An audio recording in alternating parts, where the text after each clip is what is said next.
Whether your beer is in a bottle, can, or glass, kick back and relax. It's Better on Draft.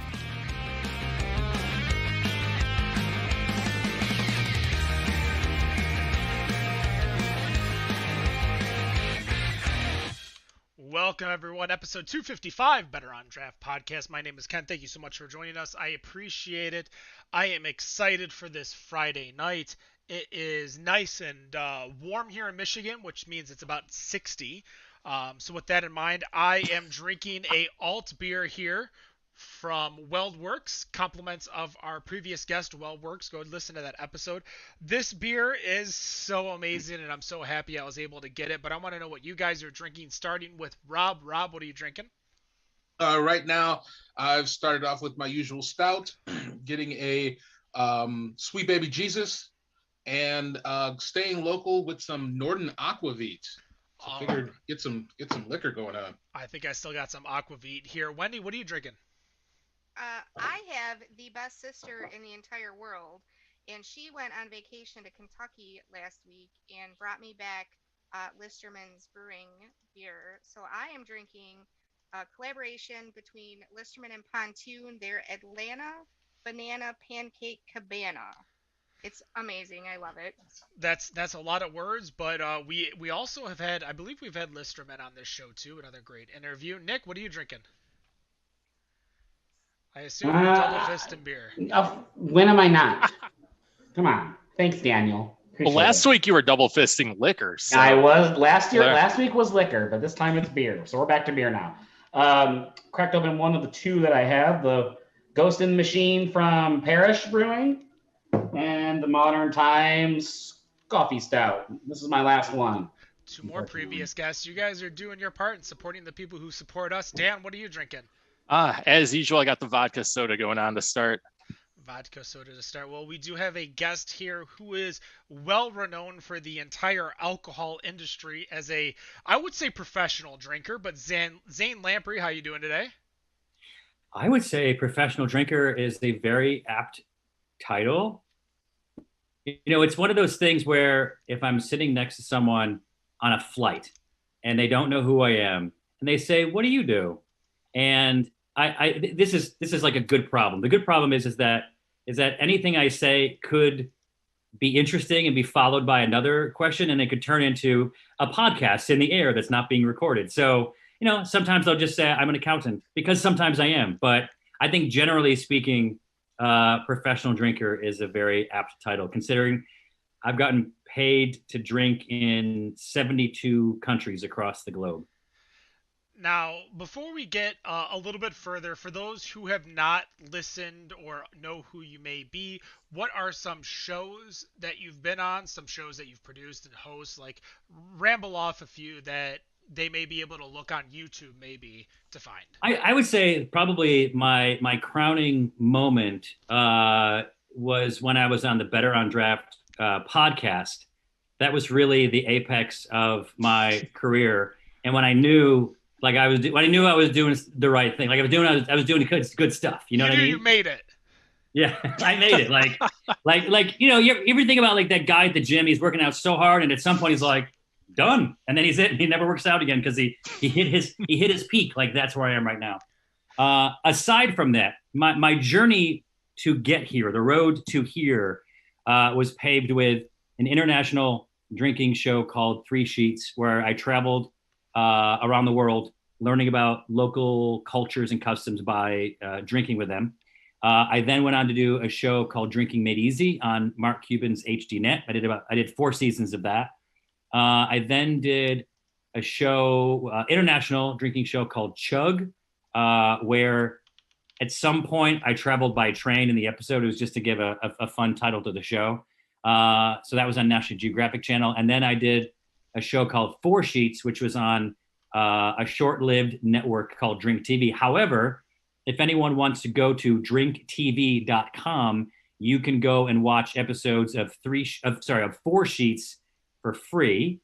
Just click on ad supported, and I don't know if there's any actual ads there.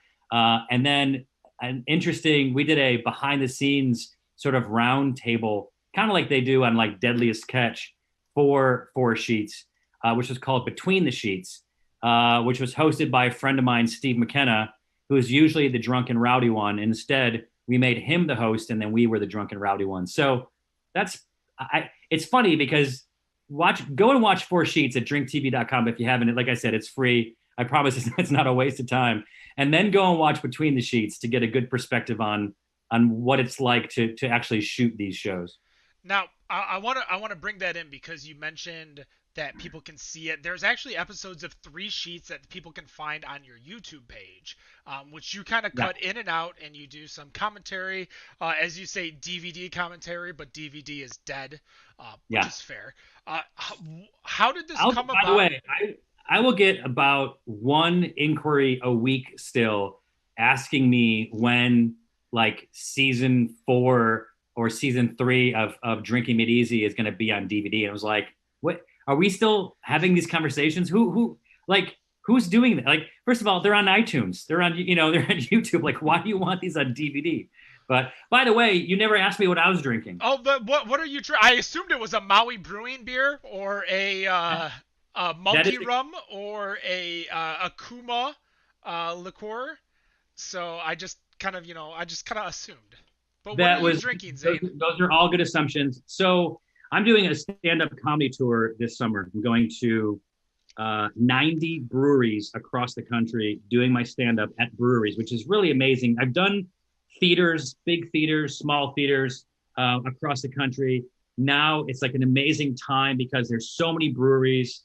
I have so many friends at different breweries, and it's an amazing community that I consider myself part of. So I'm going and doing my stand-up at breweries. If anyone wants tickets to that, by the way, go to zanelamprey.com. There are tickets still for sale. Shows are selling out because they're pretty small shows, 200 to 300 people. But in every brewery, we are doing a collaboration beer, and most of the time, proceeds will go to a local animal rescue. So this is not a place that I'm doing a show because the venue wasn't quite big enough.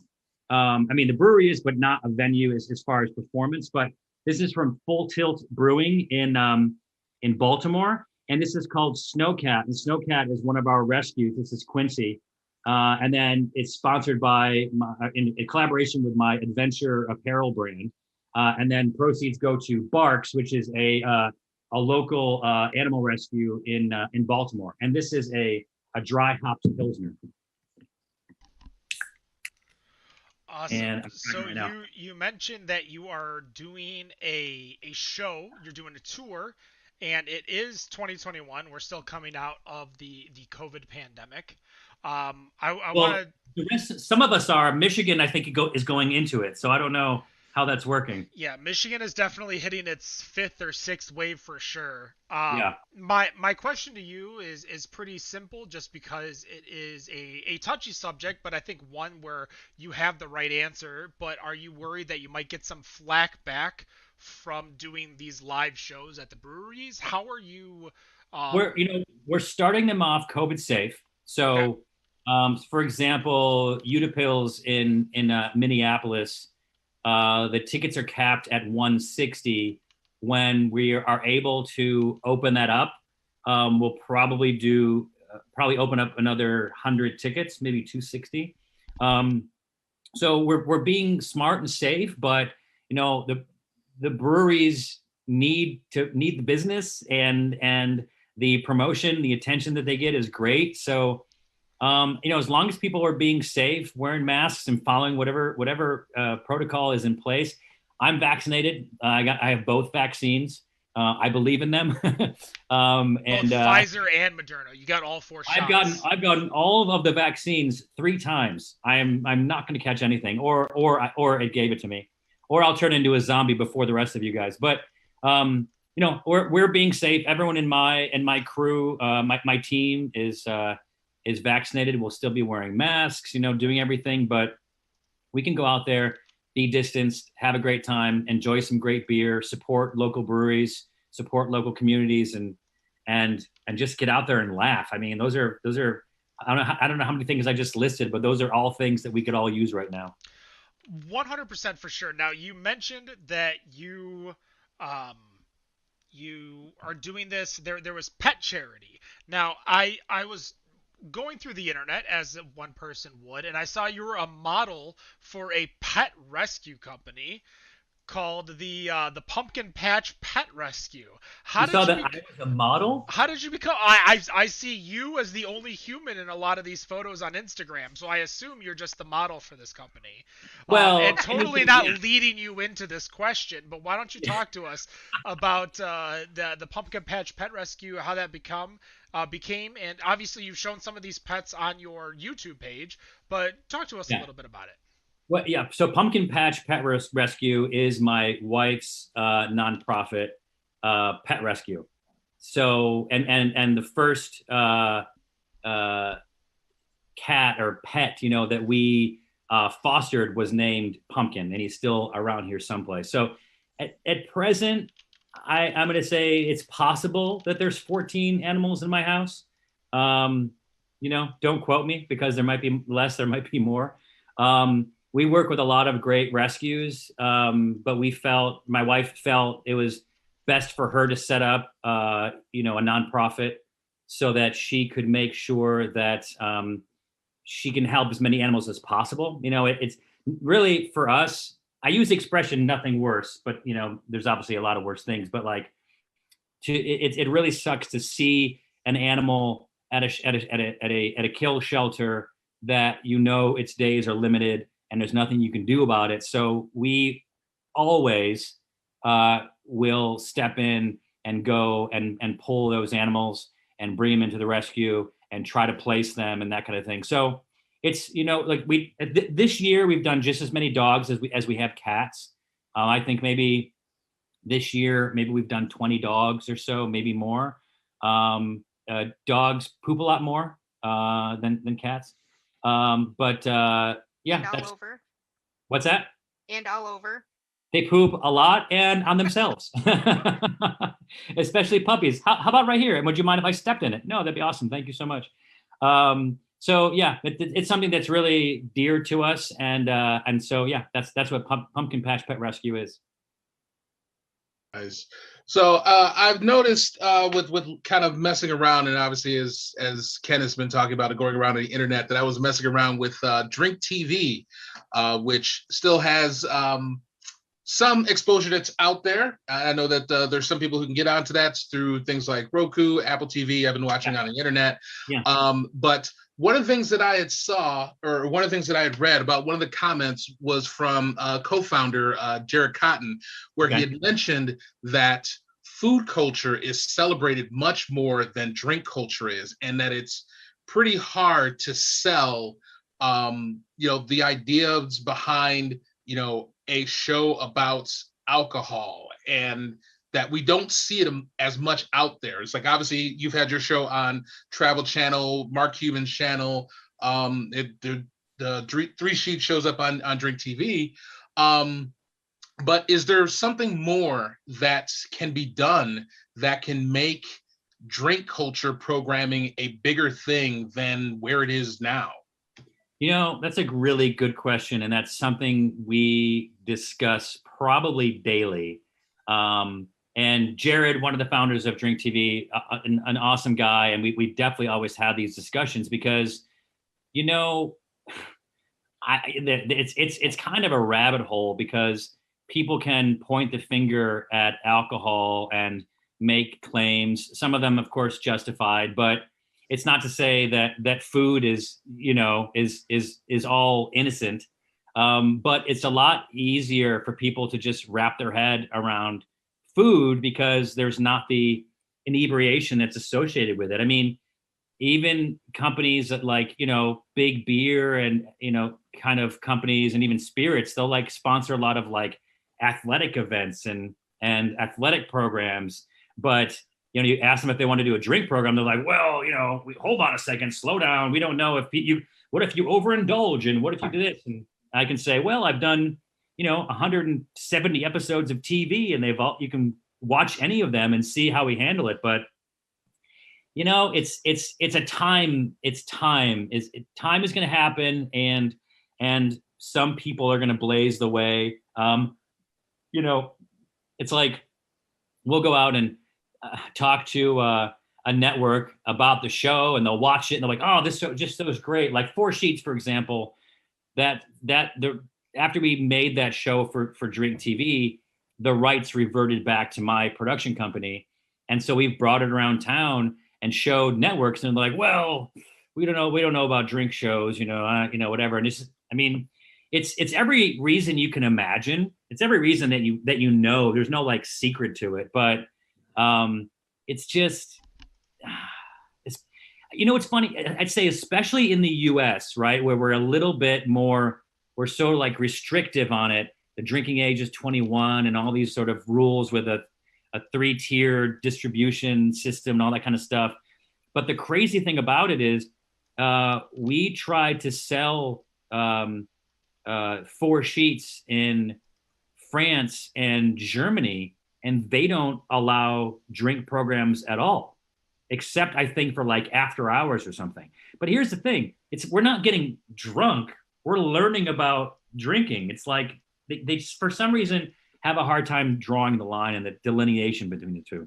Right. It's culture. Ken, you were going to say something? Yeah, I kind of want to go through, because over the past, and I will say over the past 2 years, as much as I believe COVID has hit us and we've definitely grown more drinking from home and experimenting more from home, but I feel like the drinking culture within the United States, from say back when you were doing Three Sheets and Drinking Made Easy, back when Dave Attell was doing Insomniac, like the culture around drinking has changed drastically, I believe, in the United States. And you're a little bit more well versed, because obviously you do a lot of travel, but I feel like we are a little bit more in tune with what the ABV is for drinks that we have, what what our tolerance is so we're not driving drunk, what our ability is to not get completely wasted. Do you think that maybe is the change within the United States of like, why it might be hard to sell a drinking show in 2021? Well, it is all a trend, right? It's the ebb and the flow of the whole thing. I would say 20 years ago, we were very much behind in anything to do with drinking, possibly with the exception of wine sort of having that breakout. But beer and spirits, for sure, we were behind. Now we've picked it up and we've run with it. Like, people would bartend, think about it, 20 years ago as a temporary job or something that they fell into. It wasn't like something that they necessarily had a lot of pride in. Now that all switched, where, everybody knows a brewer, everybody knows or has a local craft brewery, craft cocktails, craft mixology, craft spirits. Those are all things, and people are making very good livings and very proud of being bartenders and mixologists nowadays. So it's definitely like this transition period where now the U.S. is actually a major trendsetter in beer. It absolutely were not 20 years ago, and in spirits, absolutely were not 20 years ago. So I think maybe in another 20 years, we'll find the balance where we can have some shows. I mean, there have been some shows about like mixology and even beer where it's a little too informational and it just becomes not interesting. And one of the things we always made sure to do was find the fun in anything we do, any of the programs, any of the scenes that we did. Not to the point where we were trying to go to excess, but like it's okay to like laugh a little bit and be silly as you're learning about it, and you can hit the bullet points. You don't need to get into the inside baseball about fermentation times and the gravity, the weights of all the certain like specifics of everything. So I definitely think that this is the transition. You guys are part of it. Like what you guys are doing, I don't think there would have been any interest in it 20 years ago, and now it's like people are tuning in and they want to learn about it. I believe the ability to talk about alcohol, there are a lot of different avenues. when you have a show like, because your show, you talk about, and it's kind of a belief that we've had previous to even, watching your show, is we want to talk to people as if I ran into you at a bar, Zane, and I just struck up a conversation and there was a microphone between us. Yeah. That's how I believe the show to be. And we saw a lot of over the topness from shows like, Insomniac, from shows like Dark Horse had their own brewery TV show. I believe Dogfish had their own TV show. And I think there was a lot of over the top marketing. But we've seen this pullback, I believe, in regards to alcohol. I've seen this pullback of people not drinking that much. And you talked about it, craft cocktail bars, craft distilleries, everyone. And when you talk about breweries too, we used to see breweries like The Brewery and the local ones like Dark Horse, Griffin Claw, have these giant ass beers, 20% beers. Nobody really wants that anymore. And I want to bring it down because I feel like we are getting into a stage where, one, we're caring more about the calories that we take in and the feeling that we are, and bringing in your partner, Steve McKenna, who is, I would assume, sober 2 years now, based on the date of the last time he mentioned it and where we are now. The prevalence of Sober October and Dry January.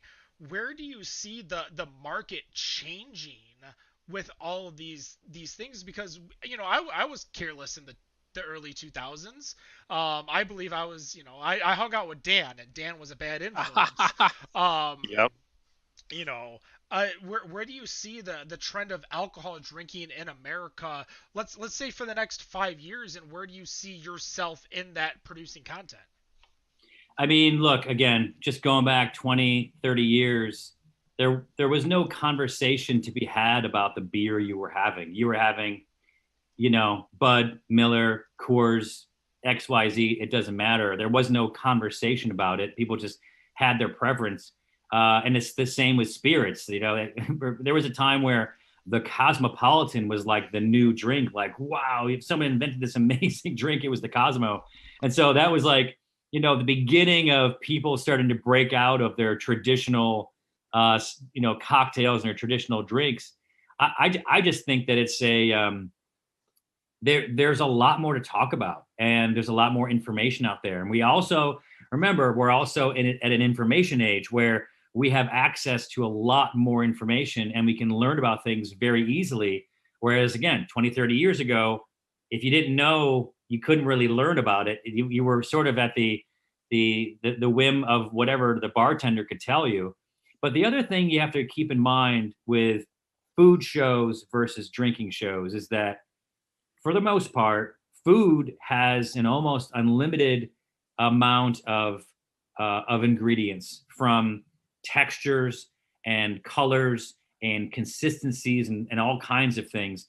Whereas drinks, for the most part, if we all poured our drinks in the same glass and held them up, you wouldn't really know what we were doing, because it's just colored liquid. So that's why you really need to find the entertainment value in what we did, learning about the people by having a drink with them, learning about the cultures by having a drink with them, learning about why each country has their national spirit or their national beer or their trends or that kind of thing. So it's not necessarily all of the fault of the alcohol in it.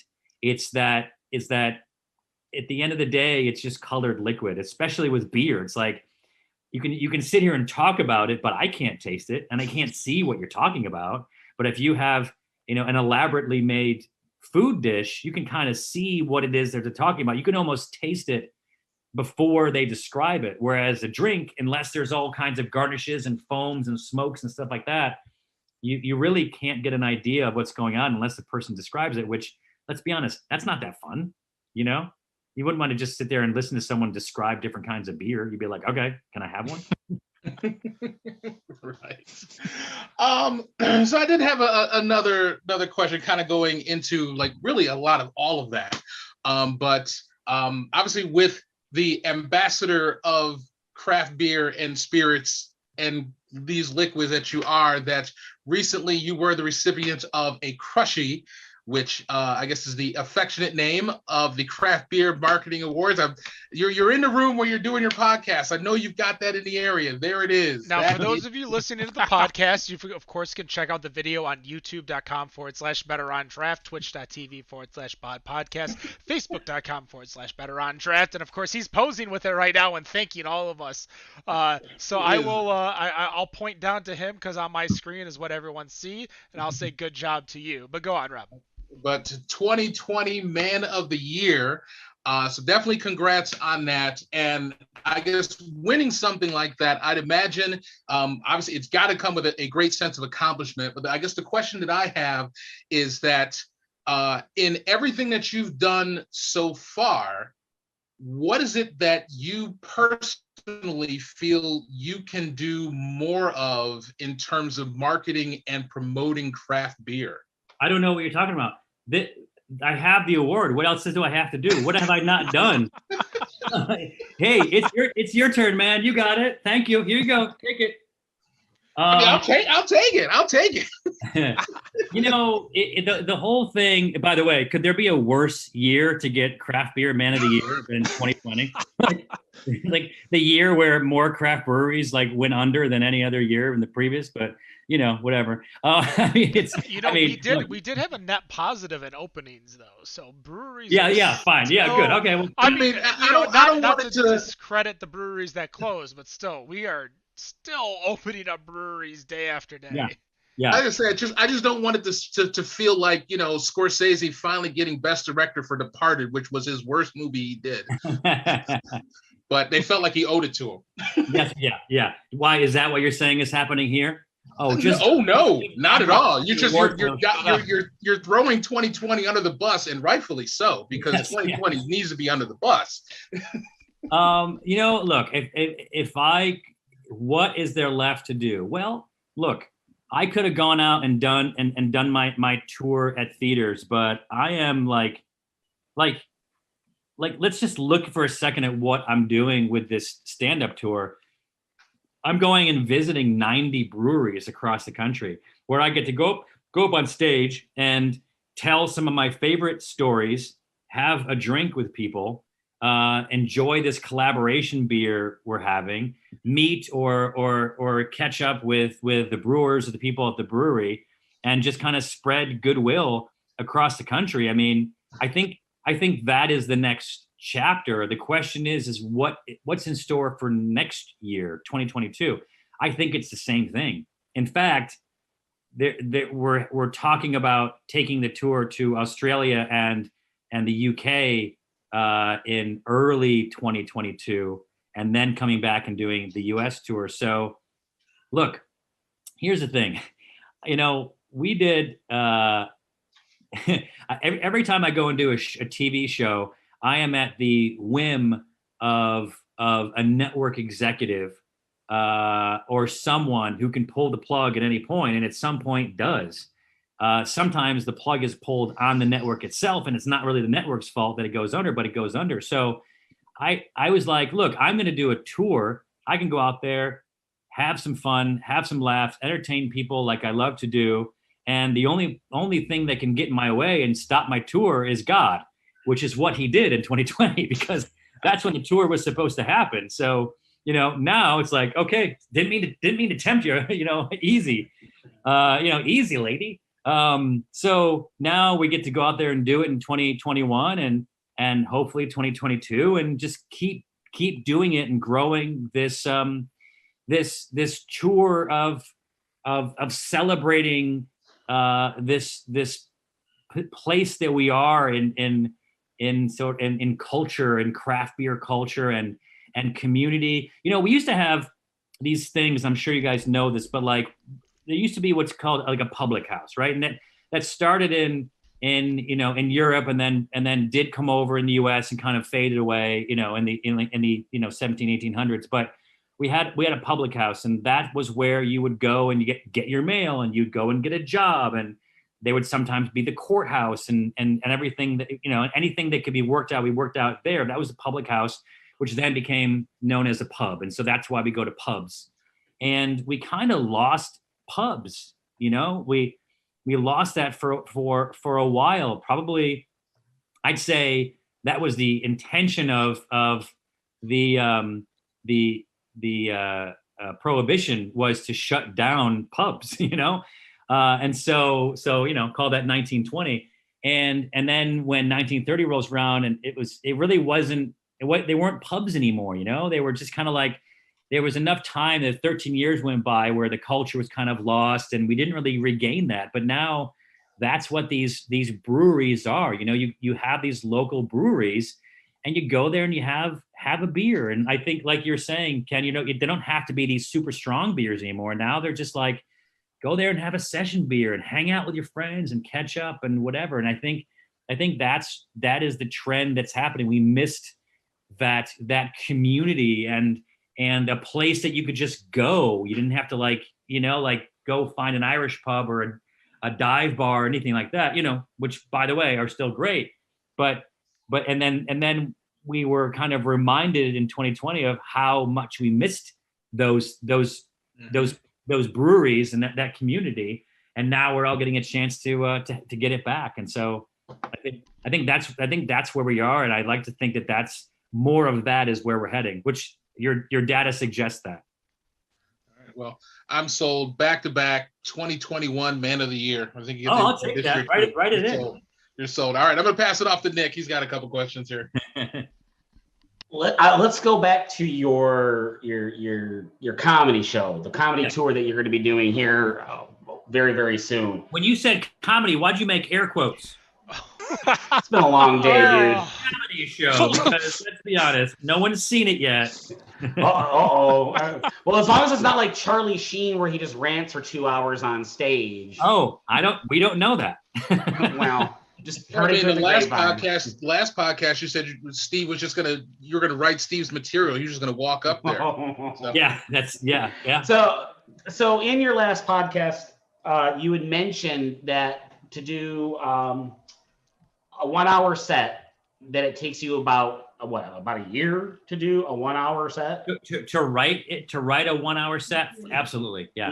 So can you walk us through that process? Like, how does one who's going to do a 1 hour comedy stand-up set go through the process over the course of a whole year to get ready for something like that? Because the reason why I ask is because Ken knows my uncle Ed, and he did open mic night at the local comedy shop in downtown Royal Oak, which is a suburb of Detroit, probably about maybe 10, 15 minutes over at what we call Mark Ridley's Comedy Castle. And he just talked about literally shit for about 5-10 minutes. And he actually got laughs, but you're actually taking the time and thinking this out over the course of a year. Walk us through that, especially with the breweries in mind.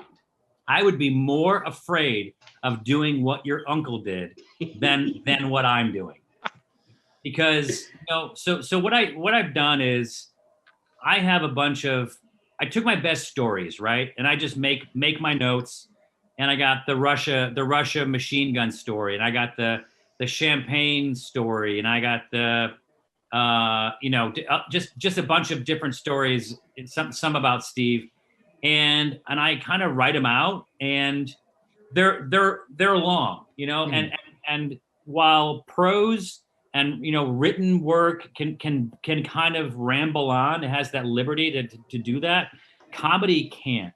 It's got to be like boom boom laugh, boom boom laugh. There's a rhythm to the whole thing where, like Steve Martin says, if you can't be funny, at least be interesting. So the objective is to go interesting, funny. You know what I mean? So it's not like I'm trying to have anyone leave there and learn something, although I think that's sort of a byproduct of anything that I do because I'm a nerd and I'm just into things and I like to share like interesting things. So, it's really a matter of kind of writing some of those stories out and then telling them to my wife. And if she walks away in the middle of it, I know that's probably not a great story to tell. I was gonna actually say, are you testing like your material on like with your crew, with your family? So you're at least testing them on somebody. Yeah. So that starts this week. So the testing starts this week, and it's not as much testing. I started doing a bit for my wife last night, and she was like laughing, and she was kind of like giving me little. She's like, "Oh, like da da da da." I'm like, "Oh, that's good." Wrote that down, and so it's really I know that what's in there is strong, but anything can get better. So I will read it with some people who I think are funny. And by the way, not necessarily comedians. If I can get people on board with a story, that's great. But then the whole thing kind of weaves together where it's not like I could go. It's about an hour, and I couldn't go and do like a 10-minute set at a local comedy club. I mean, it would work out okay, but the whole thing kind of has a bunch of callbacks of different spots. And there's ways of breaking up stories and quite frankly whittling stories down. Like I tell the story of how I got the pilot for 3 sheets, and I went to an audition, and the show was called You Should Open a Restaurant. And the premise of the show is that you're such a good chef that your friends submitted you for this show, and then you get on and do it. So I was brought in as the host, and I went and sat down and an interview with the production company, and I'm making them laugh or going back and forth, and they're just like, "Yeah, I don't think this show is right for you." I'm like, "Oh, okay, sorry, whatever." Kind of like, okay, that's kind of hurtful, but and then they're like, no, you understand, like we're looking for the host of this restaurant, like a sous chef, a chef, a waiter, a host. Like we're looking for someone to seat people, not to like host the whole show. So for me, that joke takes too long to get to. So now I don't do that. I don't do that set like that. I just start off. I'm doing the pilot in Seattle at a Polish social club, and I don't know if they want me to be smart or funny or drink a lot. So I do all those things, and then in walks this guy.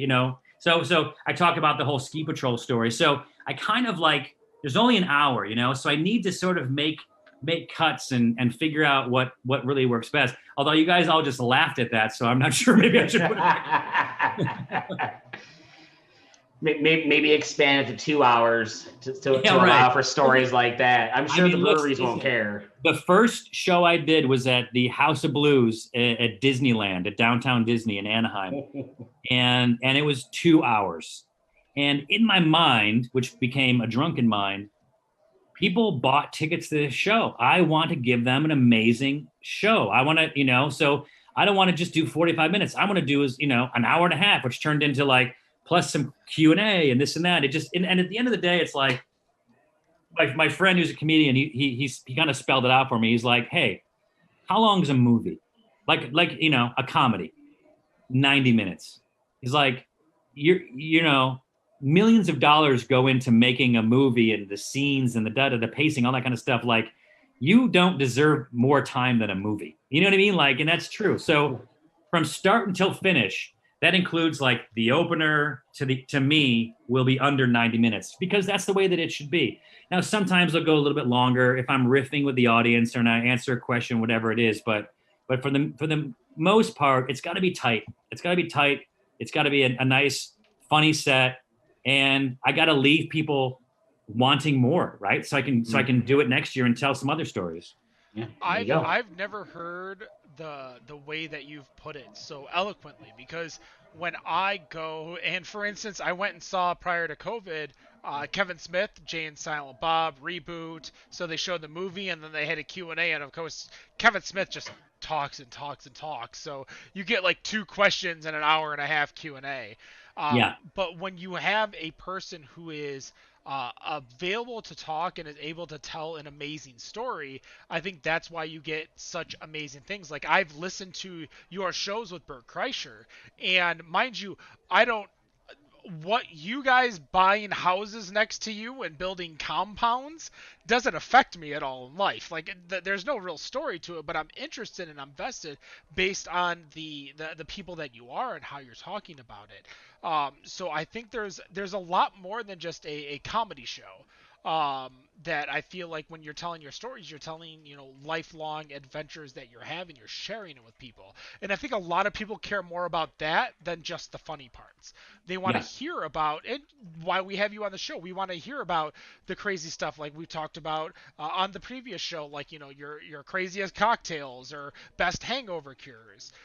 So I think there's a little bit mixture the way you present comedy versus, say, a stand-up comedian like a Mitch Hedberg, who would just tell joke, or a Robin Williams who would tell a joke. You tell a story, kind of like a Burt Kreischer, bringing it back full circle, that I think a lot of people pay attention to. Dan, I know you have a question. I know we're kind of wrapping up here, but Dan, what's up? Yeah, so let's keep it with the crazy stuff. I actually went back and watched a Drinking Made Easy episode today when you were here in Phoenix. And I'm really curious because you had Steve drink a bowl of ranch dropped into a pitcher of beer called a ranch bomb. First off, how did you come up with that? Because that is genius. I wish I came up with that idea. And I will tell you. Yeah, go ahead. What's your second part? Second question is, who besides me on this panel would you want to make drink one of those? Well, first of all, I would really like to watch all of you. Do you all have those ingredients available? So here's the thing. Steve is a fun guy. Makes him sound like a mushroom. See, and because we were shooting Drinking Middies the first season, and we had a comedy show that night, and we shot the whole episode like during the day, especially in a place like Phoenix. And so what I did was I took Mark Ryan, who is one of my comedian friends, and he went off to do like a distillery or a brewery. And then I sent Steve off to do like a food segment. And then I went off and did like 3 different segments. And I went in to like drop by Steve, who was at this place called Chewy's Mini Bar at a place called Gilligan's. Does that still exist? I think it does, right? Oh, I'm honestly not sure. Okay. Well, go find it.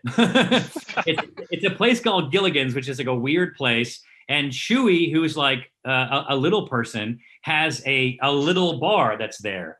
And he was having drinks with Steve, and Chewy was really charismatic and funny, but Steve just doesn't have the personality of understanding how to move along an interview and ask questions and listen and respond. He's okay in a normal conversation, but if you turn on the camera, he just becomes inept at it. So when I went in there and he was like asking questions, I'm like, oh my God, Steve, this is not interesting. Like, you need to do something physical. And so he was doing a tater tot challenge, trying to eat like 100 tater tots, which is like whatever. Which he was horrible at eating challenges. And so I just took his ranch and dropped it in his pitcher. And I was like, I think I gave him like $100 to do it or something like that. And like, look, at some level, like, we are there to learn about places. And I think when I was explaining Chewy's Mini Bar and Gilligan's, like, I would walk in there and I would sit down and I'd be like, Chewy, like, how did this come to be? Like, was Gilligan's here first? Did you know these guys and that's how you got this bar? And like, what is your vibe? And I have so many questions for him that Steve just didn't think about. And so at the end of the day, you got to get that information across, and then you also have to make those water cooler moments. And I was like, look, this scene is not interesting, so I got to save it with a ranch bomb. I might have to save this story with a ranch bomb. Well, if you want to do one, we'll be happy to watch you do it right now. I'm sure, because you were prepared to ask that question, I'm sure you have your ranch bomb handy. No, he's drinking liquor tonight, not beer for sure. Yeah. I can drop ranch into vodka too. That would curdle and be disgusting. That's what was cement mixer. God, thinking about fucking drinks before. Before I became an adult. I mean, I was still an adult at that time, but I'm talking about an adult. Wendy, I know you have a question for him. Oh my God, I have a million at this point. So you have probably answered this question a million times, but you have managed to making a living out of my two favorite hobbies, which are travel and beer. Well, okay, drinking in general. But I'm just curious, was there like a turning point that like put you on this life path?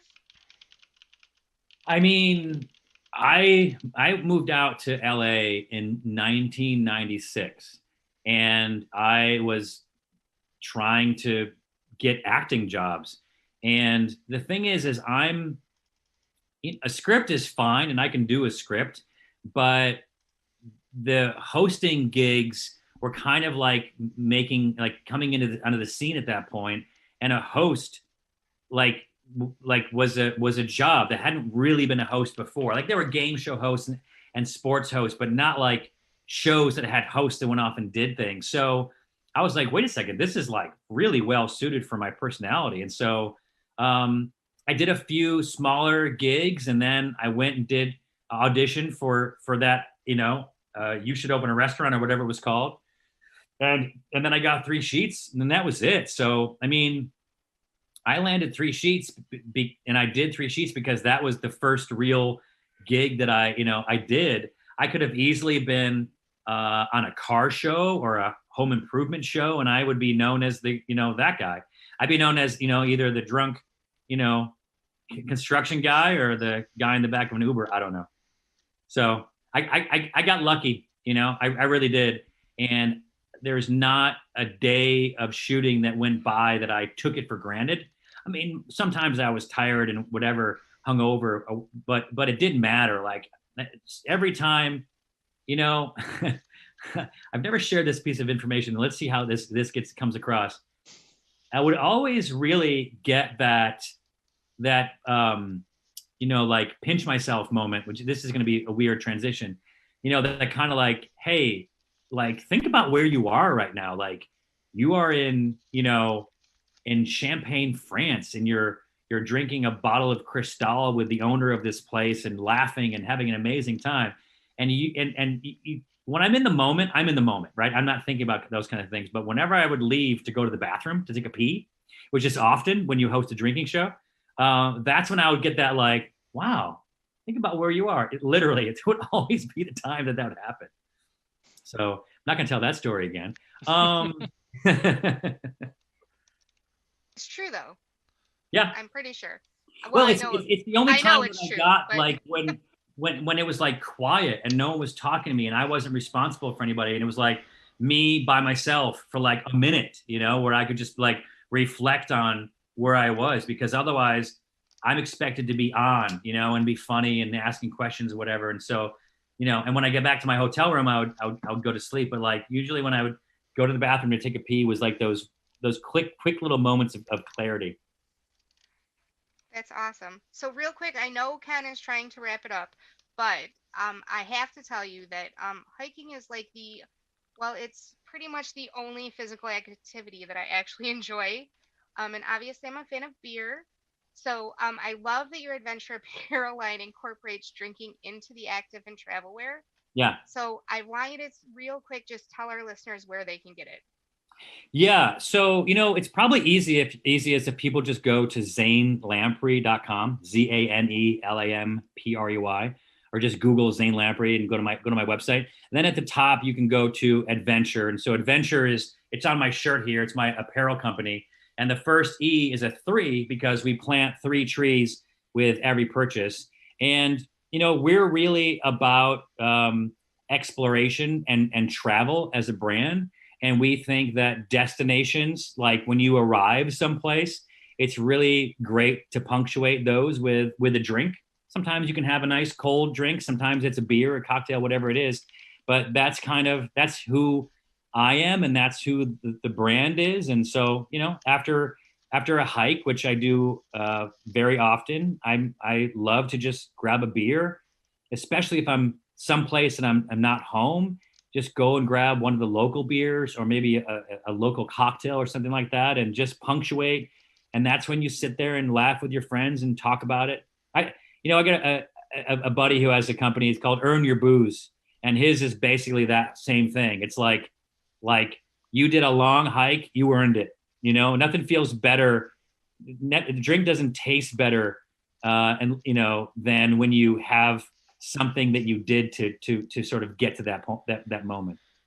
You say that, and if anyone who has listened to the show who listens weekly, I, for a handful of months, was a Earn Your Boozer, who I would make sure to do plenty of workouts before destroying my body with 2,000 plus calories of craft beer, as it is the worst thing. Now, we're closing up. I appreciate you taking the time to sit down and chat with us.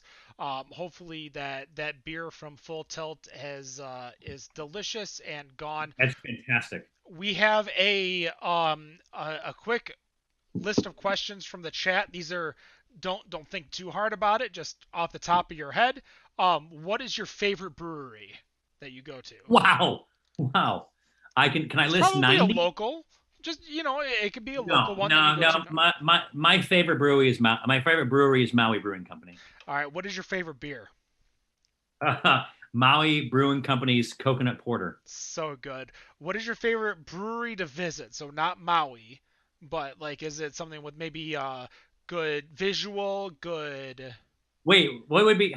How is Maui Brewing Company not my? How you take that one out of my favorite one to visit? Because you answered it for the first one. That's your problem. You wasted it too early. Let's see. Favorite one to visit. God. I'm just gonna go with Arizona Wilderness. All right. Great brewery. Favorite style to drink. Oh, let's see. What am I into right now? I don't know. Just like session beers, like lagers. Just like even hoppy lagers. Just some light stuff where I can keep the conversation going.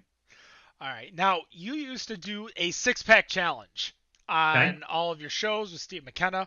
I've got a 6-pack challenge for you, and the prize is I will take, not from Better on Draft, but from my own pocket, $100 to your wife's pet rescue company. Wow. I have 6 questions from the Beer IQ Trivia box. Wow. I have cultivated these questions myself to hopes that maybe it'll help you make it easy. So we've got 6 questions. Are you ready? I am, but I don't know that I wanted you to make it easy. But so what do I have to get? All 6? All 6. That's the rules. That's what you tell for McKenna. Come on. Okay. Just 3. Damn. Yeah, right. What a jerk. He doesn't You're gotta follow the rules. Your head is not shaved, therefore. At least wait, don't tell me does 2 out of 3. Damn, you're going all 6. Listen, I only do what Zane Lamprey does to Steve McKenna. Destroy him. Okay. Well, by the way, but the way that I do it with Steve McKenna is that I compete against him. No, because I listened to your podcast, and your podcast about the drinking made easy on Phoenix. That was just 6 questions to Steve McKenna, and if you got all 6, you would shave your head. See, I pay attention to you, Zane. The chances of Steve ever getting 6 right were literally impossible. Well, okay, I'm down with it. All right. Question number 1. What German word is used to describe unfiltered wheat beer? All of these are multiple choice, by the way, so if that makes you feel a little bit better. What German word is used to describe unfiltered wheat beer? Knockmall, Hefeweizen, or Reinheitsgebot? Oh, I get choices? I didn't know I get choices. Choices. Oh, fine. Hefeweizen. God. That's correct. I didn't think I even needed it. Number 2. What did President of the United States Jimmy Carter legalize in the country in 1978? Homebrewing, drinking in public, or the right to own beer reserves? Homebrewing. That's correct. Number 3, what famous actor who starred in The Princess Bride allegedly drunk 156 beers in a row? Andre the Giant. Yeah, I was going to do an Andre the Giant impression, but that's fine. Everybody move! The correct answer is Andre the Giant. Andre the Giant. Number 4, what does a smash beer refer to? To a crushed and unhopped beer? To unique malt and hop? Or to a particularly lean malt beer? A smash beer. One of the 2. So let's eliminate the third. So part 1, to a crushed and unhopped beer, Part 2, to a unique malt and hop. Or number 3, to a particularly lean malt beer. 1, 2. Say it again. 2. Correct. To unique malt and hop. Single malt and single hop. That was what Smash stands for. Question number 5. Okay. I Love College was the anthem of beer drinkers in 2009. Who sang that song? Mac Miller, Kid Cudi, or Asher Roth? In 2009? Yep, I Love College was the anthem of beer drinkers in 2009. Who sang that song? Mac Miller, Kid Cudi, or Asher Roth? Mac Miller. You should probably phone a friend. I'm gonna go with number 3. Asher Roth. I would have thought it was 2 Live Crew for sure. 2 Live. No, he's 5 for 5. 2 guys. Live 5 for Crew. 5. Look, Uncle Luke ain't singing 2009. anything about college, all right? Uncle Luke is singing about other stuff, just And saying. finally, number 6. I'll only give you 2 choices on this to help. Oh, jeez. I mean, we're already 5 for 5. I want to help you. We sure are. You haven't gotten any wrong. Yep. Porter takes its name from what city where it originated? Is it London or Warsaw? Porter. Takes its original name from what city? London or Warsaw? London. He's got it, folks. I am $100 poorer. Pumpkin Patch Pet Rescue is about to get $100. Thank you so much, Zane Lamprey. Adventure with the 3 is the first E. You can go find him. So many websites. YouTube. Obviously, you can see so many videos of him between his podcast, between all the podcasts he's been on, and of course all the shows that he's done between 3 Sheets or Have Fork Will Travel. We're sad we're not going to see you here in Michigan this year for your comedy tour, but I know, because you've talked to me, you're going to be here next year, and hopefully we'll be able to maybe go into our studio next year in a live site, and we'll sit down, we'll chat with you, we'll have some beers, and Done deal. go. Anything you want to plug before you go? Your podcast. Listen to it. Watch it. Drink it in. Thank you, guys. This was fantastic. I appreciate it. Thank you so much. That's episode 255 Thank you. of the Better on Draft podcast. No matter what you think of your beer, we think it's Better on Draft. Better on Draft. Have a good night.